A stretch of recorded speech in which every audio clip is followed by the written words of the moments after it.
Hello guys, welcome to our channel Mister Sunlight. और Sunlight के इस बेहतरीन और ख़ास एपिसोड में आप सभी का वापस से स्वागत है।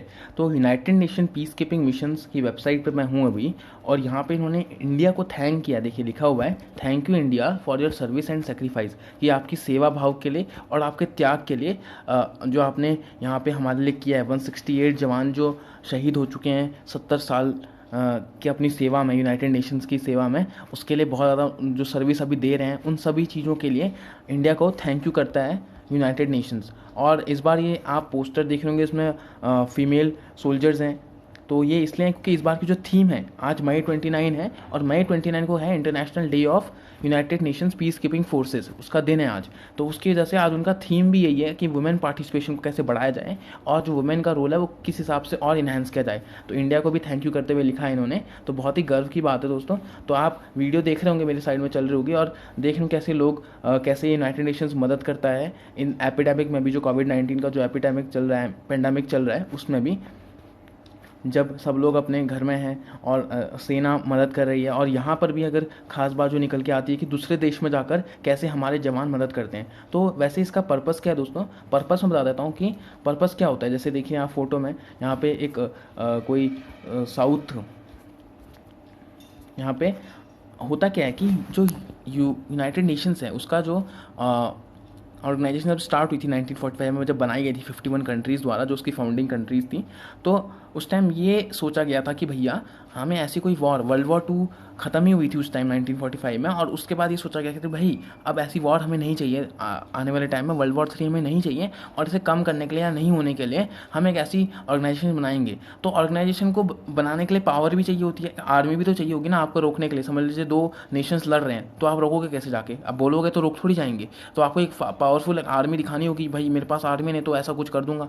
तो ऐसे करने, वैसे तो मैं हाइपोथेटिकली स्पीकिंग कर रहा हूँ, लेकिन एक सोच होती है कि हाँ भाई, एक आर्मी चाहिए होती है ताकि एक डिसिप्लिन आ सके और एक पंचुअलिटी आ सके, ताकि हम इन चीज़ों को, अपने जो एम्स और ऑब्जेक्टिव्स हैं उनको पूरा कर सकें।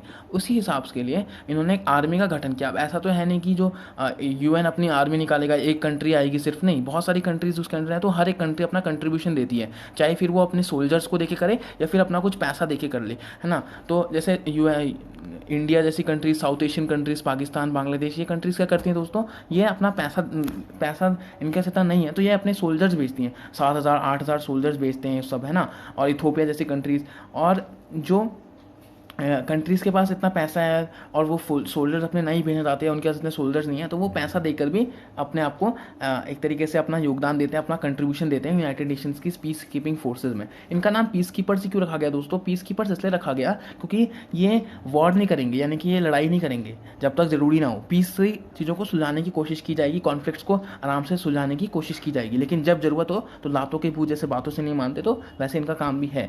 तो 123 कंट्रीज़ का इनका जो लेखा जोखा है, देखिए मैं लिखाता हूँ, और यहाँ पर कहीं ना कहीं ये मान लीजिए कि आप बहुत सारी कंट्रीज़ में योगदान देती है अपना। इंडिया का भी बहुत ज़्यादा योगदान है। इंडिया का देखिए 7,000 जो है, 7,471 जो है, 7,471 जवान इसमें जाते हैं। बांग्लादेश की, रवांडा, नेपाल, उसके बाद नीचे आती चाइना, और उसके बाद आखिरी में कहीं ना कहीं आएगा यूएसए, क्योंकि वहाँ से सिर्फ 57 ही जो है जावाद उनके जाते हैं। लेकिन ऐसा क्योंकि 57 अगर जाते हैं तो उनमें से भी मान लीजिए 28% जो है यूनाइटेड स्टेट खर्चा देता है। देखिए सबसे ज़्यादा खर्चा कौन दे रहा है उसको चलाने के लिए? इतना सब कुछ, जो मैन पावर सही है, लेकिन मैन पावर को चलाने के लिए भी तो खर्चा चाहिए ना, तो वो दे रहा है यूनाइटेड नेशंस। तो यूनाइटेड नेशन उसकी संपत्ति देते हैं, 28% जो संपत्ति आती है जो यूनाइटेड नेशन अकेले दे रहा है उसका 10%। तो इसलिए चाइना भी जो है 2,000-3,000 के करीबन ही बेचता है, लेकिन चाइना का रोल इसलिए बढ़ाता है क्योंकि वो दोनों चीज़ दे रहा है, मैन पावर भी दे रहा है और इकोनॉमिक एक फाइनेंशियल सपोर्ट भी दे रहा है आपको, है ना, मतलब यूनाइटेड नेशंस को। उसका जापान भी देता है। देखिए ये सब इसलिए दे पा रहे हैं क्योंकि इनके पास एक शेयर होता है, इनके पास एक डेवलप कंट्रीज़ हैं,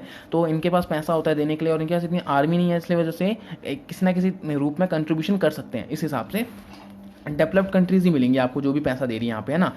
तो इंडिया जैसे जो गरीब कंट्रीज़ हैं वो मनी के लिए जाती हैं, उनको देखिए जवान को जो है, जो वहाँ जाता है उसको थोड़ा पैसा ज़्यादा मिल जाता है एज़ कम्पेयर टू जो उसकी कंट्री में मिलता है। इस वजह से वहाँ पे इंडिया जैसी कंट्रीज़ अपने जवानों को भेजती है ताकि थोड़ा सा एक तो सिक्योरिटी पर्पज़ के लिए, पहले तो सिक्योरिटी के लिए भेजती है, दूसरा एक फंड होता है कि मनी आ जाए थोड़ा सा, बस इतना जवानों के लिए मिलती है। सरकार को तो कोई ऐसी ज़्यादा हेल्प नहीं होती मनी की, जवानों के लिए होता है।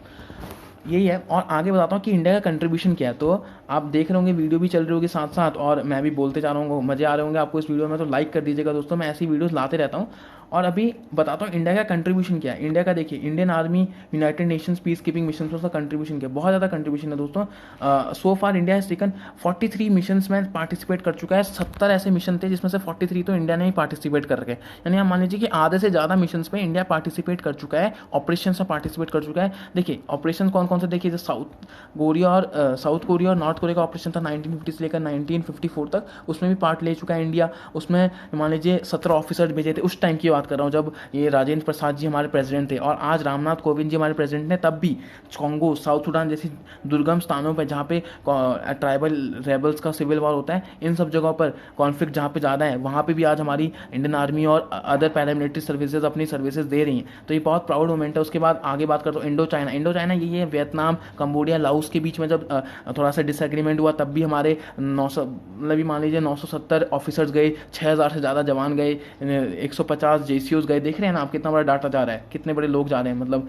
एक पूरा जा रहे हैं। मिडल ईस्ट में देखिए 15,000 जवान चले गए, और फिर 400 ऑफिसर्स, 409 जेसीओज। देख रहे हैं यहाँ पे, देखिए ना आप, इतने बड़ा डाटा ला रहा हूँ आपके लिए। फिर कॉन्गो तो देखिए उसका 1960 के बाद तो कॉन्गो में ये मान लीजिए 2005 के बाद तो फिर टाइट बिल्कुल सिक्योरिटी के साथ कॉन्गो को रखा जाता है, क्योंकि देखिए कॉन्गो में ऐसी चीज़ें ज़्यादा हैं, मतलब वायलेंस जो है ट्राइबल कम्युनिटीज़ के बीच में वायलेंस बहुत ज़्यादा, वहाँ के जो आदिवासी ग्रुप्स हैं एक दूसरे, जैसे एक गांव दूसरे गांव के ऊपर भारी पड़ जाता है, ऐसे हो जाता है वहाँ पे। तो उसके बीच में जब शांति रखनी होती है तो टैंक्स, मतलब ऐसे मान लीजिए कि वहाँ पे इंडियन आर्मी और भी आर्मी है, पाकिस्तान की आर्मी भी है वहाँ पर, और भी आर्मी होती है, लेकिन इंडियन आर्मी का भी बहुत ज़्यादा सहयोग है। मैं इस बार अभी इंडियन आर्मी की बात करूँ इसलिए बता रहा हूँ आपको।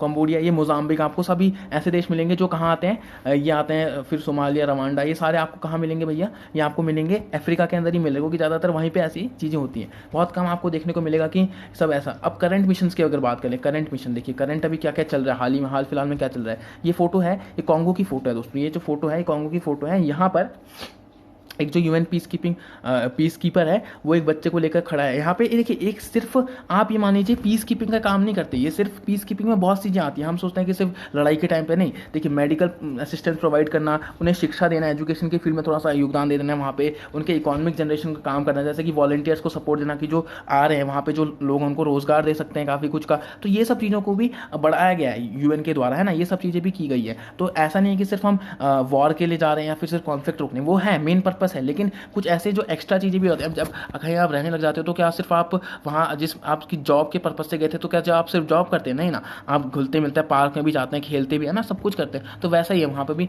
ऐसा नहीं है कि। तो लेबनान, जैसे लेबनान, अब लेबनान में भी, लेबनान का भी है इसमें, लेबनान इतना भी नहीं, लेकिन जो कॉन्गो का हिस्सा है, जैसे जनवरी 2005 से लगे हुए हैं यहाँ पर, और यहाँ पे भी 1998 से लगे हुए हैं, क्योंकि देखिए सीरिया में जिस हिसाब से अभी हालत बन रही है, क्राइसिस जैसे चला वहाँ पर, उस हिसाब से अगर हम बात करें तो ये काफ़ी इंपॉर्टेंट इशू बन जाता है दोस्तों, है ना, काफ़ी इंपॉर्टेंट इशू बन जाता है। आगे बात करता हूँ साउथ सूडान का भी एक बहुत ज़्यादा करंट सिचुएशन हमें देखने को मिलता है कि यार इधर भी काफ़ी चीज़ें हैं। और यहाँ पे खास बात होती है, आपको बताऊँ, यहाँ पे लेवल 2 हॉस्पिटल्स, ठीक है ना, और यहाँ पे देखिए लेवल 3 हॉस्पिटल्स बना दिए गए हैं। मतलब आप यहाँ पे कल्पना करिए कि यहाँ पे एक एडवांस फीचर्स के साथ इंडियन आर्मी उतरी है। ऐसा नहीं कि भाई सिर्फ हम सेवा करने जाने, 6 महीने के बाद जब कोई ट्रूप डिप्लॉय होता है उसका 6 महीने के बाद अगला वो एक्सचेंज हो जाते, नहीं। तो यहाँ पे होता क्या है, कहीं ना कहीं एक सीजन होता है, समझ लीजिए अगर कोई ट्रूप जा रहा है तो वो कहीं ना कहीं 6 महीने के लिए या 9 महीने के लिए वहाँ रहेगा, उसके वापस एक ट्रूप आ जाएगा और वापस वो अपनी सर्विस देके अपनी कंट्री में आ जाएगा। तो ये ऐसा सिस्टम होता है। और सैलरी की अगर बात करी जाए तो कुछ ऐसे ही $1400 इनकी कुछ होती है सैलरी।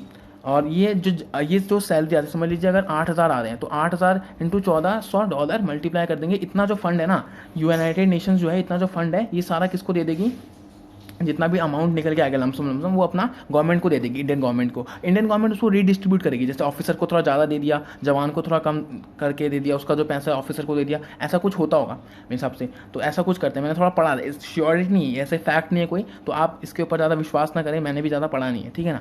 तो इतना बता रखा कि लमसम $1400 इनकी सैलरी होती है, लेकिन थोड़ा ज़्यादा है। $1400 को कन्वर्ट करेंगे तो कुछ 90,000 तक आपको मिलेगा इसका लमसम एक जवान को। और 90,000 इतनी सैलरी होती नहीं है जवान की सैलरी कहीं ना कहीं 40,000 तक ही होती है, सब फंड काट के। तो उस हिसाब से अगर देखें तो 90,000 मिलना जवान के लिए भी एक प्रोत्साहन होता है कि हाँ एक कंट्रीब्यूशन दे रहा है, ऊपर से उसको भी कॉन्फिडेंस मिलता है। तो यही है। आगे और बात करता हूँ कि आने वाले टाइम में हम क्या देख सकते हैं, आने वाले टाइम में हम देख सकते हैं कि वुमेन का पार्टिसिपेशन बहुत बढ़ रहा है दोस्तों। वुमेन का जो पार्टिसिपेशन है बहुत बढ़ रहा है, और इस बार तो थीम भी उन्होंने वुमेन के ऊपर ही रखी है। तो हम देख सकते हैं कि आने वाले टाइम में वुमेन का जो पार्टिसिपेशन है वो बहुत बढ़ने वाला है। लिबिया, अभी मैं दिखाता हूँ, देखिए नीचे लिखा हुआ है लिबिया, यहाँ पे देखिए, in India is contributing both male and female form units from CRPF की जो महिलाएं हैं वो जा रही हैं वहाँ पे, इंडियन आर्मी की नहीं कहूँगा, सीआरपीएफ की, पैरामिलिट्री मैंने बताया था ना, पैरामिलिट्री भी अपना तो सीआरपीएफ की यहाँ पे भेज रही हैं। और यहाँ पर वो हमारे मिनिस्टर ने कहा है कि हम इनको डबल कर देंगे। डबल मतलब कि अभी सिर्फ 125 जा रही हैं, तो हम उसको डबल 250 महिलाओं को भेजेंगे, जो सोल्जर्स हैं उन्हें भेजेंगे, क्योंकि लिबिया एक बहुत ही गरीब कंट्री, वहाँ पर असिस्टेंस चाहिए होता है इन सब चीज़ों का। तो देखते हैं। और यही था दोस्तों एनालिसिस इस पूरी वीडियो का। आपको कैसी लगी वीडियो कमेंट करके ज़रूर बताइएगा, और आपको क्या सुधारने की आवश्यकता लगती है इस वीडियो में, और क्या क्या चीज़ें आपको नहीं जाननी का है, मैं उसके ऊपर सोचूंगा वीडियो बनाने की, और देखूंगा आपके लिए पक्का लाई जाएगी ऐसी वीडियोस। तो टिल देन थैंक यू। अगर सब्सक्राइब नहीं किया तो सब्सक्राइब कर दीजिए, और चैनल को शेयर जरूर करिए दोस्तों। अभी एक 120 ही सब्सक्राइबर हैं, तो ज़्यादा आप बढ़ाएंगे, 140 करेंगे, 150 ऐसे बढ़ाते जाएंगे, 1000 2000 ऐसे करेंगे दोस्तों, अच्छा लगता है। और शेयर जरूर करिएगा, व्हाट्सएप पे डाल दीजिए दोस्तों, फेसबुक पे डाल दीजिए, जहाँ डाल सकते हैं। ज़्यादा ऐसे बोलूँगा नहीं आपको, शेयर करना अच्छा लगा होगा तो आप ज़रूर करेंगे ना, लाइक ज़रूर करेंगे, आपकी मर्जी, आप जो करना चाहें। Thank you. मेरा तो काम था कि आपको थोड़ा बहुत नॉलेज प्रोवाइड कर दूँ, वो मैंने कर दिया सो, और आगे भी करते रहूँगा। Thank you and have a nice day एट। टिल देन आपकी अगली वीडियो मेरी आने वाली है, उसके लिए तब तक के लिए धन्यवाद, बहुत बहुत धन्यवाद। आपका बहुमूल्य समय आपने मुझे दिया, बहुत बहुत धन्यवाद।